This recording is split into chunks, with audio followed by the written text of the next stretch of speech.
नमस्कार. Marathi kitchen food चॅनलमध्ये तुम्हा सर्वांचं मनापासून स्वागत. तर आज आपण कॉर्न आणि बटाट्याचे थालीपीठ कसे बनवायचे याची रेसिपी बघणार आहोत. बनवायला अगदी सोपी आहे. मुलांच्या डब्यावरती हे थालीपीठ तुम्ही बनवून देऊ शकता. खायला खूप टेस्टी लागतात. चला तर मग लगेचच रेसिपीला सुरुवात करूया.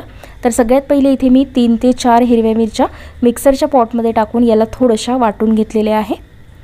बघा अशा पद्धतीने. आता यामध्ये 1 कप स्वीट कॉर्नचे दाणे घेतलेले आहे. हे कच्चेच दाणे इथे मी वापरलेले आहे. आता हे मिक्सरच्या भांड्यामध्ये टाकून थोडेसे आपल्याला क्रश करून घ्यायचे आहे. म्हणजे पल्स मोडवरती फक्त 1 ते 2दा याला फिरवून घ्यायचे आहे. बघू शकता तुम्ही दाणे जे आहे ते खूप जास्त बारीक केलेले नाही आहे. मिरच्या आपण पहिले यासाठी बारीक केल्या होत्या की दाणे आपल्याला खूप जास्त बारीक करायचे नव्हते आणि दाण्याबरोबर आपण मिरच्या टाकल्या असत्या तर मिरच्या बारीक होतपर्यंत हे कॉर्नचे दाणे खूप जास्त बारीक झाले असते.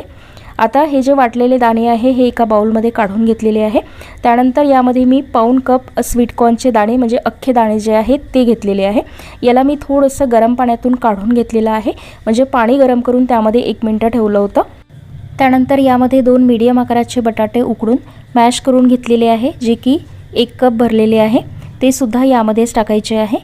जर तुमच्याकडे उकडलेला बटाटा नसेल तर या जागी तुम्ही 1 मीडियम आकाराचा कच्चा बटाटासुद्धा वापरू शकता.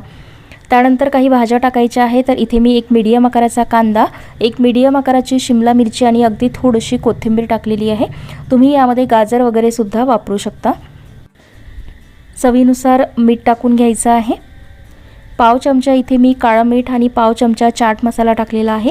यामुळे थालीपीठाला छान चटपटीत चव येईल. या जागी तुम्ही लिंबाचा रससुद्धा वापरू शकता. सोबतच अर्धा चमचा धने पावडर आणि अर्धा चमचा भाजलेल्या जिऱ्याची पावडर टाकून घेतलेली आहे. अर्धा चमचा काश्मीरी मिरची पावडर टाकते आहे. याने थालीपीठाला रंग छान येईल. त्यानंतर यामध्ये अर्धा चमचा आलं लसूण पेस्ट टाकून घ्यायची आहे. त्यानंतर बाइंडिंगसाठी यामध्ये 2 ते 3 टेबलस्पून बेसन पीठ टाकून घ्यायचं आहे. सोबतच 3 ते 4 टेबलस्पून मी कॉर्नफ्लोअर घेतलेला आहे. त्यातलं अर्ध्यापेक्षा जास्त टाकलेलं आहे. म्हणजे 1 टेबलस्पून बाजूला ठेवलेला आहे. गरज पडल्यास नंतर आपण त्याचा वापर करणार आहोत. कॉर्नफ्लोअर तुमच्याकडे नसेल तर या जागी तांदळाचं पीठसुद्धा वापरू शकता. आता हे सगळं व्यवस्थित मिक्स करून घ्यायचं आहे. व्यवस्थित एकजीव करून घ्यायचं आहे. बघा हे सगळं मी छान मिक्स करून घेतलेलं आहे.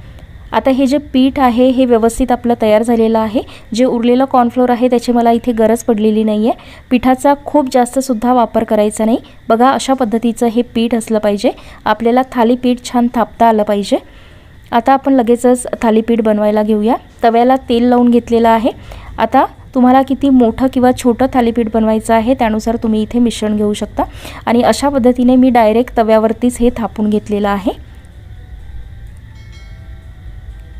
बघा इथे मी छोट्या आकाराचंच थालीपीठ बनवून घेतलेलं आहे.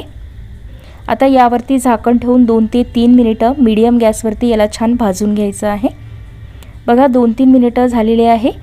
आता हे थालीपीठ पलटवून घ्यायचं आहे. खालच्या बाजूने हे छान शिजलेलं आहे, व्यवस्थित भाजल्या गेलेलं आहे. आता पलटवल्यानंतर थोडंसं तेल टाकून घ्यायचं आहे. अगदी कमी तेलामध्ये हे थालीपीठ भाजल्या जातं. खूप जास्त तेल यायला लागत नाही. आणि दुसऱ्या साईडनी सुद्धा हे व्यवस्थित भाजून घ्यायचं आहे. दोन्ही बाजूनी थालीपीठ व्यवस्थित भाजल्या गेलेलं आहे. याचा रंगसुद्धा बघू शकता किती छान आलेला आहे. थालीपीठ आपण काढून घेऊया. आता याच पद्धतीने उरलेलं जे मिश्रण आहे त्याचेसुद्धा थालीपीठं बनवून घ्यायचे आहे. जेवढं थालीपीठाचं मिश्रण आज आपण बनवलेलं आहे तेवढ्या मिश्रणामध्ये मीडियम आकाराचे 7 ते 8 थालीपीठं तयार होतात. आता हे थालीपीठाचं मिश्रण जे आहे याचे तुम्ही भजीसुद्धा बनवू शकता, वडे बनवू शकता. ते सुद्धा खायला खूप छान लागतात.